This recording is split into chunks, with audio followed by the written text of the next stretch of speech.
Good morning, everyone. Thanks for joining us here on the First Alert Desk at 8 a.m. I'm Gigi over with Jim.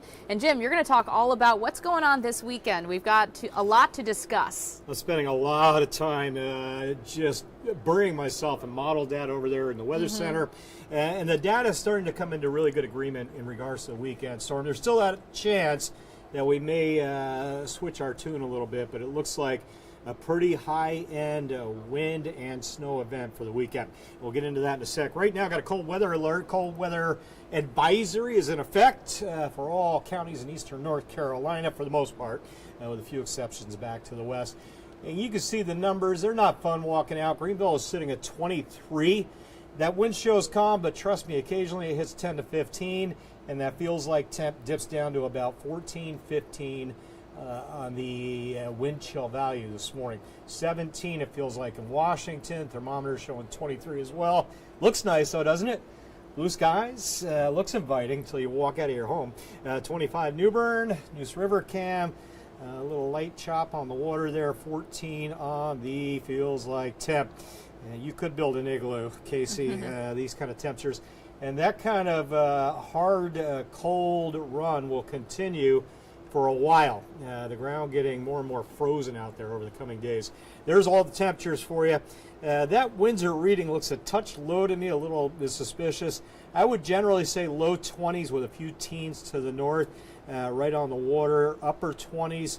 There's no escaping that cold air. The stronger winds make it feel just as cold on the coast as it does inland, with mid-teens for wind chills. Manio, Beaufort, same thing from Goldsboro, Kinston, Williamston, Elizabeth City, Rocky Mount, 15.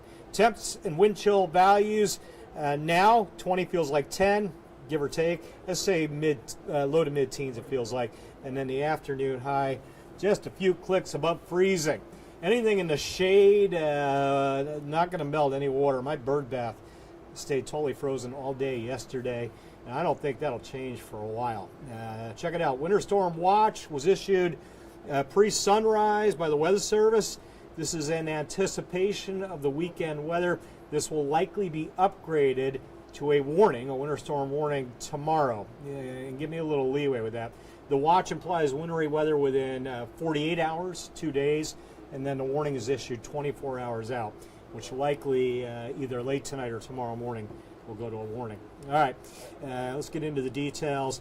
And again, that watch in effect from 1 a.m. Saturday to 4 p.m. Sunday. You could just about say all weekend longer through sunset, I would say, on Sunday. It's easier to kind of lock that in your head. The latest model data on the storm, this is one of a few models, but they're all in pretty good agreement with what I'm showing you now. Saturday morning, light snow is developing, maybe by sunrise or prior, but I think it'll be midday into the afternoon when the snow starts filling in. That likely will be a blanket of snow. That gap over us, I think that will likely fill in as we get into the overnight. That's midday again, or afternoon hours. There's overnight Saturday night. This snow, once it gets going Saturday afternoon, we may have snow falling for 12 to 18 hours. That's a long time for continuous snow. Moderate at times, maybe heavy along the coast. Exit time 7, 8, 9 a.m. Sunday morning, although the model's kind of holding it back through late morning right now. If that verifies, we'll have several inches of snow, and most of the data says this is a pretty likely scenario, along with the extremely cold winds blowing in.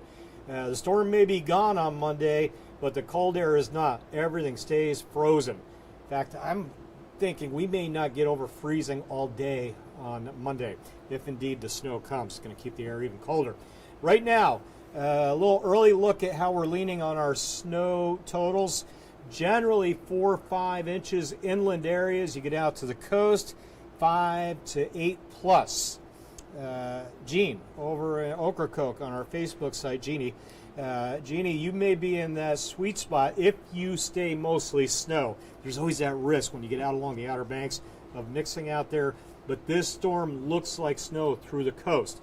So you may end up at that high end, you guys on the coast, nearing double digits potentially. I'm not going to say that with a certainty yet. Those numbers will be shifting, and we'll continue to update as we get more data in. That's the way we're leaning now in that ballpark. But again, give us some room. You guys know the deal.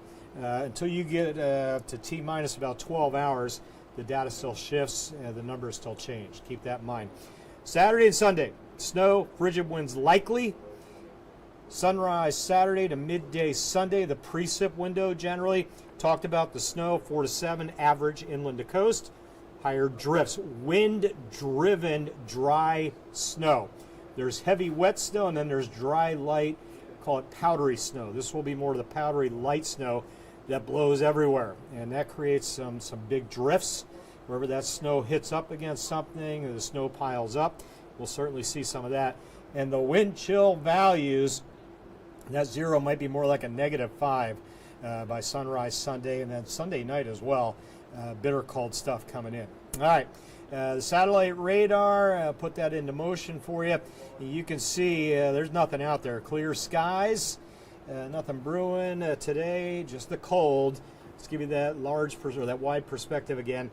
The map's still quiet. That low back there, the red L, that's our eventual storm. And not a big powerhouse storm on the way here. It's when it gets here that it starts flexing a lot of muscle. Nothing like last week's storm that impacted half of the nation.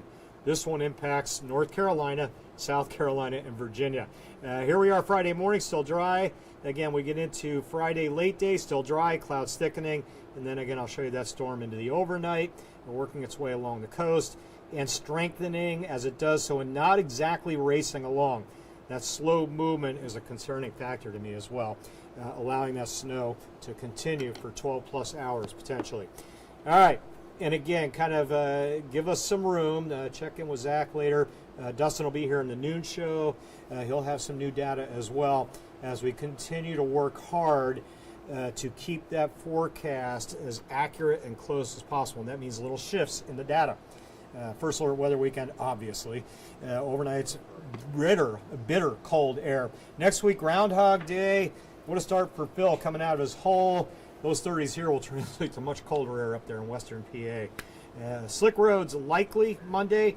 In the morning hours, likely Tuesday. If the weekend storm comes together, which it probably will, we'll be dealing with the impacts through at least, I think, Tuesday, probably into Wednesday as well. Okay, yeah, so it sounds like today and tomorrow are your days if you need to go to the grocery store, if you need to get more ice melt. Hopefully some of you still have that from last weekend's storm situation. But yeah, the next few days we're not going to be seeing any kind of precipitation until it rolls in here, likely Saturday morning, maybe Friday night. Yeah, a little bit of snow is possible Friday night, okay, but it'll be as we go into the day Saturday. But you're making a good point there. That, and I would include medications. Yep. If this storm does come together the way it looks like it will, it may be several days where travel is very difficult. So you don't want to run out of meds on Monday or Tuesday and be looking out your window at snow-packed roads, some of those back roads. So take care of your meds. Make sure you have everything you need for your pet over that 5-day run from Saturday through maybe Wednesday, I would say. I don't think this will be a high power outage event. I may take those words back. Sure. Coastal flood risk will be there, winds gusting 40, but the light fluffy snow, that's not a lot of weight on tree limbs, so that'll help in that aspect. But everything else, high impact. Okay, sounds good. Well, thank you, Jim. And Sure. thank you, everyone, for watching this morning. I know we've got a few people in our comments here. Just want to say good morning to all of you. I'm liking Casey's comment there. Maybe a two-loaf of bread kind of situation with the impacts persisting until even after the snowstorm enters or gets out of the picture here. As excited as we are inland, the folks on the coast, this is a those are the impacts. Deal. Yep. You just don't get snow very often on the beaches. This is a rare storm. The higher snow totals on the coast, lower as you get further inland. So the snow lovers on the beaches, congratulations. You're the winners on this one. Yeah, I'm sure that'll be an interesting sight. Yeah, snow on the beach. Very cool. cool. We've had some systems in the past. I remember a foot of snow out on the Outer Banks with big snowdrifts. Yeah. I'm trying to remember what year that was, but it is an amazing sight to see snow on the coast, and we likely will do that this And feel weekend. free to send us some pictures too. We do have our Carolina camera on our website. If you head over to WITN.com, you could send us all of those photos this weekend. We'd love to see everything if you're building any snowmen, igloos, anything like that, if we do get a ton of snow. Yeah, remember, wind chills will be down towards 2 or 3 or 4 That's true. degrees. Bundle up. Bundle So up if you do that. Bundle up and take that picture quick, run back in. All right. Well, thank you all again for joining us this morning. Hope you all have a great Thursday.